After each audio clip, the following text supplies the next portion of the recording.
Hey, what's going on guys? Patrick here, back today with a quick little video for you. Today we are talking vocal booths, how to make one on a budget, how to make one without a ton of fancy equipment, and using a lot of stuff that you probably have lying around the studio or around the house. I've used this setup, or some version of this setup, to record both of the singles that I have out, as well as vocals for other artists and other projects. Setup and teardown is super easy, so you can set this up and leave it there, or you can set it up before each vocal session, super easy, and depending on what you already have lying around to use, your all-in cost should come in under $100, which is great news. Do keep in mind, this is just how I did it. I just want to show you guys what I did, and you can do kind of your own version, but there are some essential pieces to this build that I definitely recommend. First, and most importantly, are the blankets. I picked up two of these industrial grommeted blankets, and I'm also using, as you'll see in a second here, one of my own quilts just that was lying around the house. Now the grommets are really important because these are what are going to allow you to hang these from the wall. But the reason why I chose these particular blankets is because they're super dense, super heavy. A lot of the reviews were coming from people that were using these blankets for soundproofing or sound dampening, and they've worked out great for me. I will obviously link these particular ones in the description below.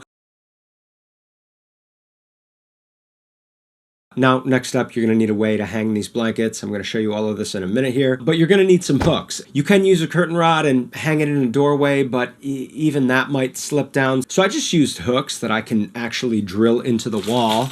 And I found just these little black metal hooks on Amazon, again, linked below. They were like 10 bucks for a pack of, well, a lot of them. These have worked great for me, so I will link those below. I also recommend picking up some of these clamps. These are super heavy duty. You can get away with only using 4 of these, and I say that because they come in a pack of 4. I bought 2 packs just in case. I do find myself sometimes wanting to really secure stuff down, and I'll use maybe a 5th clamp, but you don't need it at all. You can get by with 4. So definitely pick up some of these clamps. And then the last thing you're going to need is either a lighting C-stand or a mic stand. The mic stand I'm using definitely does the job, but it's also not ideal either. You want something with a strong bass, and you want something that's not going to have a whole lot of wobble. I definitely recommend trying whatever you've got lying around the studio, spare mic stand, whatever, and then you can assess if you need to upgrade to something a little bit stronger. But that's it. That's everything that you need. So let's get into the build, and then we will do a sound test.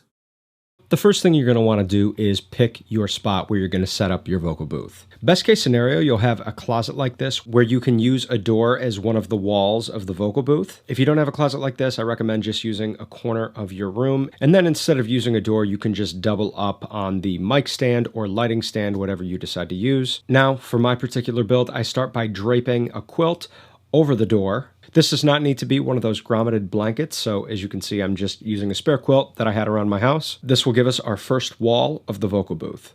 Next, you're going to want to take one of your grommeted blankets, use the holes to measure out your hook placement, and then drill 4 hooks into the wall. Next, you're going to want to hang the curtain blanket, I'll call this. So you're basically going to take the 4 holes that you used to measure the hooks and hang the blanket from your 4 hooks. You can leave the second half of your blanket hanging for right now. This portion of the blanket will come into use later on. Next, you want to take your stand, in my case I'm using a mic stand, and you want to line it up with the corner of the open door and the corner of the closet doorway. If you are using a stand that's a little bit more lightweight, doesn't have a weighted bottom or anything like that, you can grab some books or some 5 to 10 pound weighted dumbbells, really anything that you have lying around the house that will just secure the base of that stand a little bit more. And then you're going to want to extend your stand to reach the height of the door or the doorway that you're using, or whatever height that you've set for your vocal booth. Now for the next step, you want to fold your second grommeted blanket in half. Once you've got your blanket folded in half, you're going to hang the blanket from your hooks and then drape the blanket over your door and stand or over your 2 stands. And this drape will create the roof of your vocal booth as well as a 3rd wall. Now this is where you're going to want to grab those clamps and start securing things in place. I like to take 1 clamp and secure that front wall to the mic stand, and then I take 2 other clamps and secure the top 2 front corners in place. And then when you're ready to record, you can take that second portion of the first blanket that we hung up, wrap it around and clamp it in place for your 4th wall. When I'm not using my vocal booth and I want to have access to my closet, I'll just wrap that blanket up and clamp it together, kind of making a little curtain, but this way I can have easy access to my closet. All right, so just for demonstration purposes, I've got this little shotgun mic here. You'll have to forgive me in advance for any of that handling noise. Sorry. But this isn't some fancy condenser mic, just a pretty inexpensive shotgun mic. So you can probably, as I get further away from the mic, you can start to hear a lot of that room noise. Again, I don't have a ton of acoustic treatment in here. I've got some, but certainly nothing that makes it any sort of proper recording environment for recording live mics. So you can hear there's just like a lot of gross room noise. But if I take a couple steps and enter the vocal booth, it should already sound a whole lot better. And I don't even have this last little curtain closed, if you will. If I angle myself this way, you should already hear now that my voice is projecting into these blankets. That helps deaden the sound. It helps deaden those room reflections. Let me just grab this curtain here. You won't be able to see me, but you'll be able to hear me. Boom.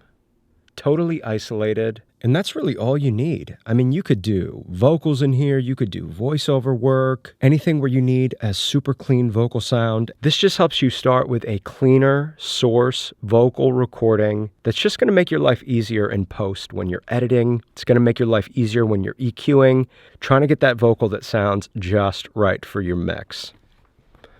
And you can already hear, out here, we're back into the room. We've got all that room noise. We've got a less than desirable sounding vocal. This costs less than $100 to set up. Can't recommend it enough. But let's take a quick listen to my friend Javi. He co-wrote Morning Light with me. He's the featured artist on Morning Light. Beautiful vocals. Take a quick listen. If you wanna stay, you don't gotta walk away. I'd give it all to you. If you want me to do all the things you couldn't do, then you should stay right here with me. If it's over, don't look over your shoulder, but grab what you're leaving behind. The night's colder, don't mean it's really over. We fade in the morning light. In the morning light, don't look over your shoulder. If it's over, don't look over your shoulder, but grab what you're leaving behind. If you wanna stay, the night's colder, don't mean it's really over. We fade in the morning light. If you wanna stay. Alright guys, so that's going to wrap up today's video. I know I definitely get plenty of questions from you guys asking how to get better vocals. This has been a great solution for me, so I hope it really helps you guys out. But listen guys, until next time, my name's Patrick. I'll catch you real soon, alright? Peace.